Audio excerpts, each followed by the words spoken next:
Hi guys, welcome back to another Star Wars figure review. Next video we're going to take a look at one of the figures from the Gaming Greats line, and this is one I've been highly anticipating for when I got it, and of course, you haven't already guessed by the title, it is Cal Kestis, now based on his appearance in the sequel to Jedi Fallen Order, Jedi Survivor. Now before we take proper looks at the figure himself, we will take a look at the packaging that this one comes in. Now as you can see once again, it's Hasbro's plastic-free packaging, based on the Gaming Greats line, so you do have your Gaming Greats sticker here, picture of Cal Kestis with BD1 right there, along with the size configuration of the figure, just so you can sort of see the dimensions of it, along with the accessories that are included. And then on the back you get a full standpoint of the figure, along with BD1 alongside it, along with a bio there, which you can quickly pause and read, just a little bit about Cal Kestis and a little bit about the game possibly on there as well. So yeah, so it's just the basic same plastic-free packaging, but I do like that side artwork mural part of Cal Kestis there, like that's got to be brilliant. I mean, this is the second version of Cal Kestis with this mural packaging to come out, because we did get a deluxe poncho version that came out in about 2021.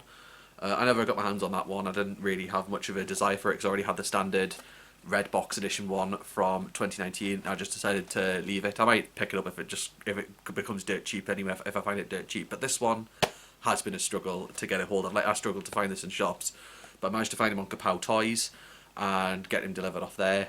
Got him on May the 4th from there, so I'd say if you do see this one, you want to get him, because it's not going to hang around. Like, I struggled to find one of these at Celebration. I didn't find one there at all. It was always sold out from retailers, and they did have them in Smith's, but I just wasn't able to go.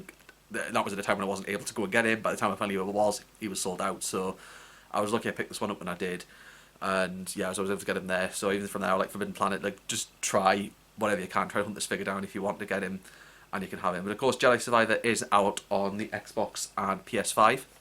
This being the Xbox Series X now. It hasn't been dual released onto Xbox One as well, and I have indeed got the game. I pre-ordered it, so I was able to get the deluxe edition, which I got from Game. I pre-ordered it from Game, so I got the deluxe edition there. So you do get when you pre-ordered it with the deluxe edition, you got some extra skins, well, attire for what Cal can wear during the game. This being stuff like Luke's the Yavin ceremony gear and Han's Empire Strikes Back attire. You can have him run around in that. And if you pre-ordered it, you actually were able to get a hermit version of Obi-Wan's armor, Obi-Wan's robes from what he wears at the end of the Obi-Wan series, when he goes and visits Luke and sees Qui-Gon at the end. And of course, I did also manage to get my hands on the Jedi Fallen Order, Jedi Survivor, sorry, poster. This was a double-sided poster, because of course we've got this side here of Cal Kestis, sort of in the sunset with BD1 there and his lightsaber. The other side was this one with the Mantis in the background, and I decided to go with this one because I just liked it better for the poster. So hopefully I'll be able to stick that one up on the wall soon, and that'll be able to be hung up somewhere and shown off in the collection. But now we'll get down to the figure himself, and I have to admit Hasbro have really done well with this one to knock it out of the park. Of course, Cal Kestis looks a little different now in Jedi Survivor as he does compared to Fallen Order. Of course, there's been about a 5-year gap between the events of the game, because at the end of Jedi Fallen Order, Cal Kestis and Sia Junda were on Noor, and they fought the Third Sister. Vader appeared, and they sort of just ran at that point. And then, of course, the story now picks up 5 years later, where the Mantis crew have disbanded, and they're off doing their own thing, but they all slowly come back together as the game goes on. Of course, and that goes on throughout the game. So we'll go for the accessories included. We do get another BD1 included, as you saw on the packaging. This is exactly the same as the BD1 that was released in the original Cal Kestis from Jedi Fallen Order in the red box wave. From what I know, the deluxe edition did feature a different pattern to BD1, so if you're one of those that wanted to do that kind of thing, because that also included Cal with the poncho, you had a different lightsaber. It was one of those sort of customised versions of Cal you could get throughout playing the game. So that's what the other version included, but this time we just get the bog standard BD1 you had throughout the game. Unfortunately though, Hasbro haven't made an effort to get BD1 to walk on Cal's back, because that's what when you played either Fallen Order or Survivor, BD1 usually rides on Cal's back, sort of like that. The original Cal Kestis at least had it doable, because of the part of the robes was actually a separate piece, and you could actually slot BD1's foot into one of them, so he at least bounces on. That's the way I have him on my shelf right now, but this one, however, I just have on the ground next to him, so that's just the only way I could really do with it. But he's still really well sculpted little guy. I want to say he's got to be a massively underrated little droid companion that we've had in the series in general, because we've always had people like, well, we've had characters, you know, we had C3PO, R2, BB-8, you know, all these people get the line, all these droids get the limelight. This little guy needs some little attention. I mean, we saw one of these in the Book of Boba Fett on Mos Eisley, so we know that other characters do use one of these droids every now and again. So it was good to see this guy come back into the game. But I think Hasbro could have done something better with attaching him onto the back of Cal Kestis, just like a peg or something, like a little slot where he could just sort of slip his foot into and have him ride on. Like, trying to stick him in there, it just doesn't. It just hasn't going sideways. Like, if I try to do that, like, he's just behind Cal when I try to do that kind of thing. So it doesn't work, unfortunately. So it would have been nice if we had something. I think Hasbro could have done better on that part with putting BD1 on there.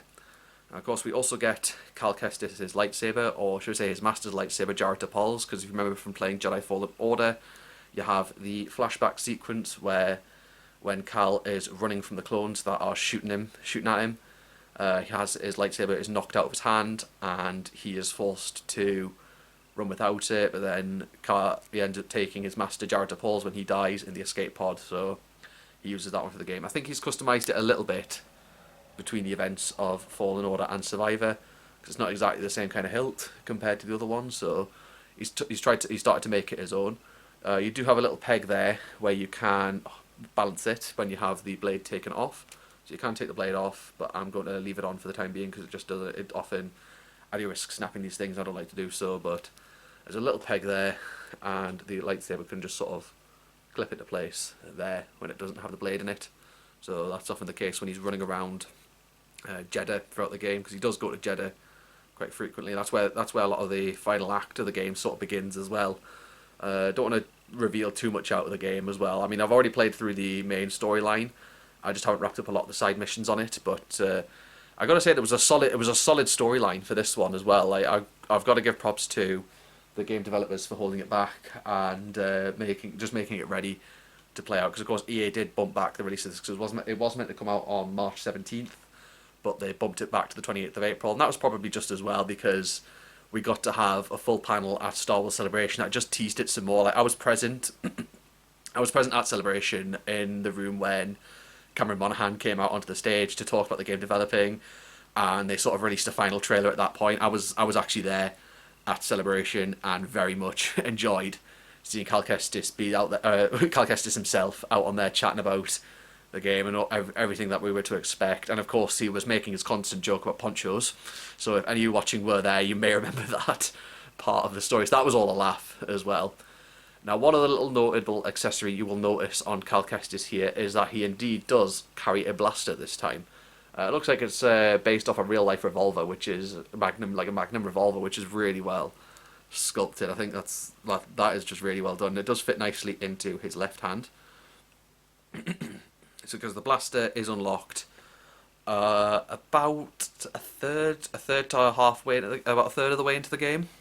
You unlock into the main story. You unlock the blaster, and then you can use that to shoot enemies from further off. I know Obi-Wan says Jedi do not carry blasters, but you know, he's carrying one as well now at this point. So it's like, yeah, it's not really worth the argument now, and especially when he's doing the same thing. Yeah, that's not too big a deal. So yeah, Cal's carrying around a blaster now in the sequel game, and it does come in handy as you play throughout the game. And then just the full sculpt to everything else, you know, it's the default attire that he has on at this point, and they've really well sculpted.